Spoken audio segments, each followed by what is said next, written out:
மாண்புமிகு அமைச்சர் அவர்களே, கோயம்புத்தூர் மாவட்டம் மலுமிச்சம்பட்டியில் அமைந்துள்ள தனியார் கல்லூரி மாணவர் அமுதன் கொலை சம்பந்தப்பட்ட விஷயத்தில் கடந்த 10/8/2026 அன்று கோயம்புத்தூர் மலுமிச்சம்பட்டியில் உள்ள தனியார் கல்லூரியில் 3ஆம் ஆண்டு பயின்று வரும் 19 வயதுடைய மாணவர் அமுதன் அதே கல்லூரியில் பயிலும் சக மாணவர்களால் தாக்கப்பட்டு உயிரிழந்த சம்பவம் தொடர்பாக காவல்துறையின் முதற்கட்ட விசாரணையில் 9/8/2026 அன்று இரவு 8 மணி அளவில் 2ஆம் ஆண்டு பயிலும் அமுதனின் நண்பர்களும் 4ஆம் ஆண்டு பயிலும் சில மாணவர்களுடன் இடையே ஏற்பட்ட தகராறு காரணமாக 4ஆம் ஆண்டு பயிலும் மாணவர்கள் 2ஆம் ஆண்டு பயிலும் மாணவர்கள் மீது முதலில் தாக்குதல் நடத்தியதாக தெரிய வருகிறது. இதனால் ஏற்பட்ட முன்விரோதம் காரணமாக 10/8/2026 அன்று அதிகாலை 1:30 மணி அளவில் அமுதனும் அவரது நண்பர்களும் ஏற்கனவே தகராறில் ஈடுபட்ட 4ஆம் ஆண்டு பயிலும் மாணவர்களை மலுமிச்சம்பட்டியில் தங்கியிருந்த அறைக்கு சென்று தாக்கியுள்ளனர். இதனைத் தொடர்ந்து ஒத்தைக்கால் மண்டபம் பூங்கா நகரில் உள்ள மற்றொரு அறைக்கு சென்று அதிகாலை 5 மணி அளவில் அங்கிருந்த மாணவர்களை தாக்கிவிட்டு கைபேசிகளை எடுத்துக்கொண்டு கார் மற்றும் இருசக்கர வாகனங்கள் தப்பிச் சென்றுள்ளனர். காயமடைந்த மாணவர்கள் தனியார் மருத்துவமனையில் சிகிச்சை பெற்றுள்ளனர். மாண்புமிகு பேரவைத் தலைவர் அவர்களே, மேற்கண்ட தாக்குதலுக்குள்ளான மாணவர்கள் அமுதனையும் அவரது நண்பர்களையும் 10/8/2026 அன்று காலை 8:30 மணி அளவில் வழிமறித்து தாக்கியுள்ளனர். இச்சம்பவத்தில் காயமடைந்த ஒருவர் அங்கிருந்து தப்பிச் சென்ற நிலையில் மேற்படி மாணவர்கள் அமுதனை தொடர்ந்து தாக்கிவிட்டு அவரை சுமார் 10:30 மணி அளவில் இருசக்கர வாகனத்தில் அழைத்து சென்று மலுமிச்சம்பட்டியில் உள்ள அமுதனின் நண்பரின் அறையில் விட்டு சென்றுள்ளனர். சுமார் மதியம் 3 மணி அளவில் அமுதன் மயக்க நிலையில் இருந்ததைக் கண்டு அவரை தனியார் மருத்துவமனையில் அனுமதிக்கப்பட்ட நிலையில் அவரை பரிசோதித்த மருத்துவர் அவர் ஏற்கனவே இறந்து விட்டதாகவும் தெரிவித்ததோடு காவல்துறைக்கு தகவல் தெரிவித்துள்ளார். அதனைத் தொடர்ந்து அன்றைய தினமே கோயம்புத்தூர் மாவட்டம் செட்டியபாளையம் காவல் நிலையத்தில் பல்வேறு சட்டப்பிரிவுகளின் கீழ் 2 வெவ்வேறு குற்றவியல் வழக்குகள் பதிவு செய்யப்பட்டுள்ளன. பின்னர் அமுதன் இறந்ததைத் தொடர்ந்து SC/ST அதாவது வன்கொடுமை தடுப்பு சட்டப்பிரிவு இவ்வழக்கில் சேர்க்கப்பட்டுள்ளது.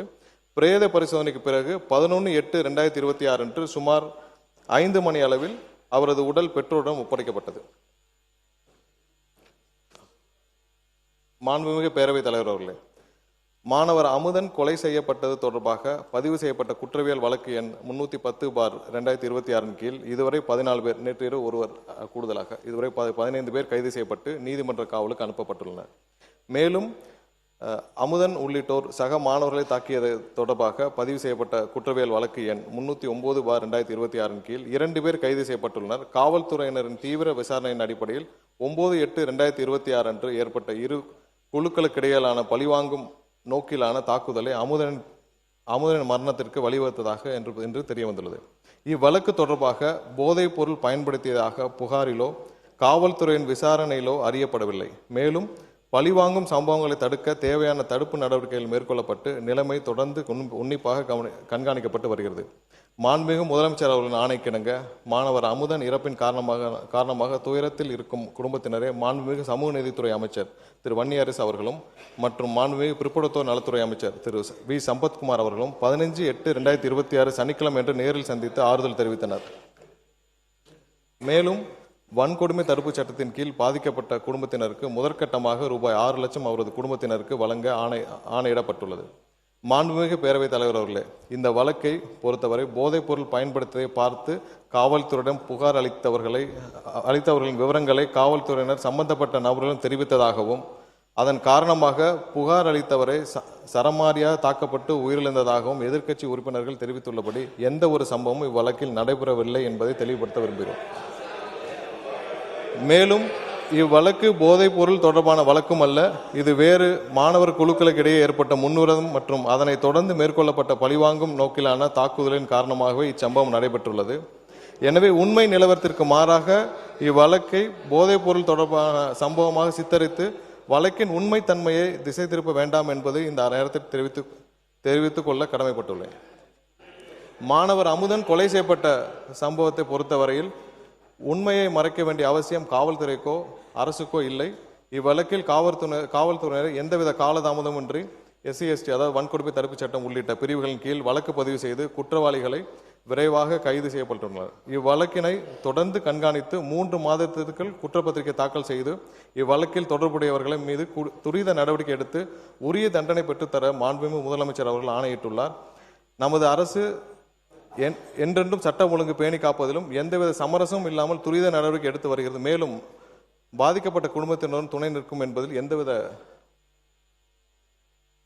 என்பதை தெரிவித்துக் கொள்கிறோம். மாண்புமிகு பேரவைத் தலைவர் அவர்களே, பள்ளிகளிலும் கல்லூரிகளிலும் மாணவர்களுக்கிடையே குழுக்களாக நிலவும் கருத்து வேறுபாடு மற்றும் மன மாச்சரியங்களை கலைந்து ஒற்றுமை உருவாக்கிடும் வகையில் மாணவர்களை நல்வழிப்படுத்திடவும் ஒவ்வொரு பள்ளி மற்றும் கல்லூரிகளிலும் ஆசிரியர் ஒருவர் ஸ்டூடெண்ட் கவுன்சிலராக உள்ள முறையை மேம்படுத்தி வேற்றுமலை கலைந்திட நிலையான வழிகாட்டு நடைமுறைகளை பள்ளி கல்வி மற்றும் உயர்கல்வி துறைகளுக்கு வெளியிட வேண்டும் என்று தெரிவித்துக் கொள்கிறோம். மாணவ செல்வங்கள் நம் நாட்டின் எதிர்கால நம்பிக்கை செல்வங்கள். அவர்களிடையே ஒற்றுமை உருவாக்கிட அரசு அனைத்து முயற்சிகளையும் மேற்கொண்டு நல்வழிப்படுத்தும் என்பதை மாண்புமிகு பேரவைத் தலைவர் வாயிலாக உறுப்பினர்களுக்கு தெரிவித்துக் கொள்கிறோம். அத்துடன் இங்கே கூறப்பட்ட பல்வேறு உறுப்பினர்கள் போதைப் பொருள் பழக்கத்தை, தமிழகத்தில் நிலவும் போதைப் பொருள் பழக்கத்தை பற்றி குறிப்பிட்டார்கள். நாம் இங்கேயும் கடந்த 5 ஆண்டுகளாக தமிழகத்தில் நிலவும் போதைப் பொருள் பழக்கத்தை பற்றி நாம் இங்கே அனைவரும் அறிந்த விஷயம்தான். ஏற்கனவே உலக இன்டர்நேஷனல் போதைப் பொருள் கடத்தல் மன்னன் ஜாஃபர் சாதிக் என்ற நபர் இன்டர்நேஷனல் போதைப் பொருள் கடத்தல் மன்னன் ஜாஃபர் சாதிக் என்ற நபர் டெல்லியில் கைது செய்யப்பட்டார். அவருடனும் அப்போது இருந்த முதல்வர் குடும்பம் முதல் அமைச்சர்கள் வரை அதிகாரிகள் வரை அனைவரும் எவ்வளவு தூரம் தொடர்பில் இருந்தாலும் எல்லாருக்கும் தெரியும். இதுவரை அந்த நபர் சம்பந்தப்பட்ட எந்த வழக்கும் தமிழ்நாட்டில் பதிவு செய்யவில்லை. கடந்த 5 ஆண்டுகளில் எல்லா வகையிலும் போதைப் பொருள் கல்லூரியிலிருந்து எல்லா இடங்களும் அதிகமாக இருக்கிறது என்பதில் எந்த மாற்று கருத்தும் இல்லை. அதை தடுக்க மாண்புமிகு முதலமைச்சர் அவர்கள் அனைத்து வகையிலும் தேவையான சட்டப்பூர்வ நடவடிக்கைகளும் அனைத்தையும் எடுத்துக்கொண்டிருக்கிறார். நமது அரசின் கொள்கையும் போதைப் பொருள் அனைத்து வகையிலும் கட்டுப்படுத்த வேண்டும் என்பதுதான் முதலமைச்சருடைய முக்கிய கொள்கை. இந்த கடந்த ஆட்சியில் இந்த ஜாஃபர் சாதிக் போன்ற இன்டர்நேஷனல் போதை கடத்தல் மன்னன் எப்படி முதலமைச்சர் குடும்பம் முதல் அனைத்து அமைச்சர்கள் வரை தொடர்பில் இருந்தாரோ அது போன்ற எந்த ஒரு சம்பவமும் இதுமேல் நடக்காமல் தடுப்பதற்கான தேவையான அனைத்து நடவடிக்கைகளையும் முதலமைச்சர் கண்டிப்பாக எடுப்பார் என்பதை உறுதியாக சொல்லிக்கிறோம். எதிர்கட்சி தலைவர் பாருங்க, மாண்பு எதிர்கட்சி தலைவர் என்ன அவர் அலோவ் பண்ண போறீங்களா இல்லையா? அவர் அலோவ் பண்ணுங்க. எதிர்கட்சி தலைவர் சொன்ன பிறகு நீங்களே எப்படி உட்காருங்க, எல்லாரும் நீங்க பேசுங்க, மற்றவங்க எல்லாம் உட்காருங்க. எதிர்கட்சி தலைவர் என்று நான் சொன்ன பிறகு அவர் கட்சியை சேர்ந்து நின்று கொண்டு இப்படி செய்வது சரியல்ல. நீங்க மட்டும் பேசுங்க.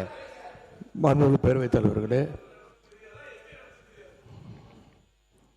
நம்முடைய அமைச்சர் அவர்கள் சம்பந்தப்பட்ட ஒரு நபரின் பெயரை சொல்லி இங்கே குறிப்பிட்டு பேசியிருக்கிறார். அந்த சம்பந்தப்பட்ட நபர் மீது அப்படி ஒரு குற்றச்சாட்டை எழுந்ததுமே எங்களுடைய தலைவர் அவர்கள் உடனடியாக அவரை கைது செய்து அவரை என்னுடைய கட்சியிலிருந்தே உடனடியாக நீக்கிவிட்டோம். ஆனால் இவங்களுடைய ஆட்சியில் என்ன லட்சணத்தில் நடந்துகிட்டு இருக்கு என்பதை இன்னைக்கு மக்கள் பார்த்துக்கிட்டு இருக்கிறாங்க. இன்றைக்கு ஒரு அமைச்சர் ஐபிஎல் மேட்சில் பவுடர், இன்னைக்கு அமைச்சர் ஐபிஎல் உட்காருங்க முடிக்கட்டும்.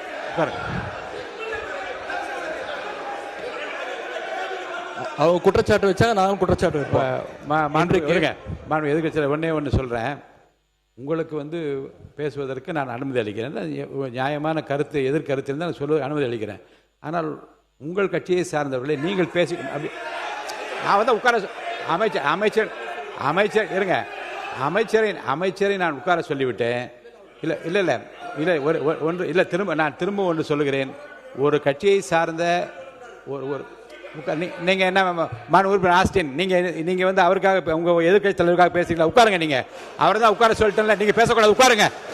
ஆஸ்டின் சார் உட்காருங்க. நீங்கள் மாநில உறுப்பினர் ஆஸ்டின், உங்களுடைய கட்சியினுடைய தலைவர், நீங்கள் எல்லாம் மதிக்க வேண்டிய, நான் மதிக்க வேண்டிய எதிர்கட்சி தலைவர், அவருக்கு நான் வாய்ப்பு கொடுத்துருக்கிறேன். மாண்புமிகு சட்டத்துறை அமைச்சர் எழுந்த உடனே உட்காருங்கள், பதில் சொல்வார் என்று சொல்லுகிற போது நீங்கள் எல்லாரும் எழுந்தீங்கள் என்றால் அப்போ உங்கள் தலைவருக்கு என்ன மதிப்பு இருக்கிறது? மாண்பு எதிர்கட்சி தலைவர், நீங்கள்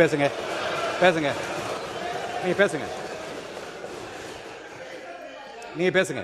மாண்பு பேரவைத் தலைவர்களே, ஒரு அமைச்சரே ஐபிஎல் மேட்சில் பவுடர் நுணுக்கிக்கிட்டு மாத்திரை நுணுக்குன்னு கதை விட்டார். அவர்கிட்ட உங்களுடைய காவல்துறை ஏதாவது விசாரணை நடத்துச்சா? அவர் மேலே ஏதாவது நடவடிக்கை எடுத்திருக்கீங்களா? அது மட்டும் இல்லை, சமீப காலமாக ஆளுங்கட்சியை சேர்ந்த பலர் போதைப் பொருள் வழக்கில் தொடர்ந்து கைது செய்யப்பட்டு வருகிறார். நீங்கள் இதுக்குரிய ஆதாரங்கள்லாம் நீங்கள் இல்லாமல் நீங்கள் பேசக்கூடாது. அமைச்சர் அவர்கள் பேசுனதுக்கு ஏதாவது ஆதாரம் கேட்டிருக்கீங்களா? அமைச்சர் அவர்கள் பேசுனதுக்கு ஏதாவது ஆதாரம் இருக்கா? நாங்கள் உடனடியாக கைது செய்யப்பட்டிருக்கோம், அவர் கட்சியிலிருந்து நீக்கியிருக்கிறோம். உங்களுடைய அமைச்சர் ஐபிஎல் மேட்ச்சில் பவுடர் நொடுக்கிட்டு இருந்ததை இன்றைக்கு உலகமே பார்த்துச்சு, பல்வேறு விமர்சனங்கள் வந்துச்சு. குழந்தைக்கு மாத்திரை கொடுத்தேன்னு கதை விட்டாரு. அதற்காக ஏதாவது விசாரணை நடத்தியிருக்கிறீங்களா, புகார் எடுத்திருக்கிறீங்களா, ஏதாவது நடவடிக்கை எடுத்திருக்கீங்களா கேட்க விரும்புகிறேன்.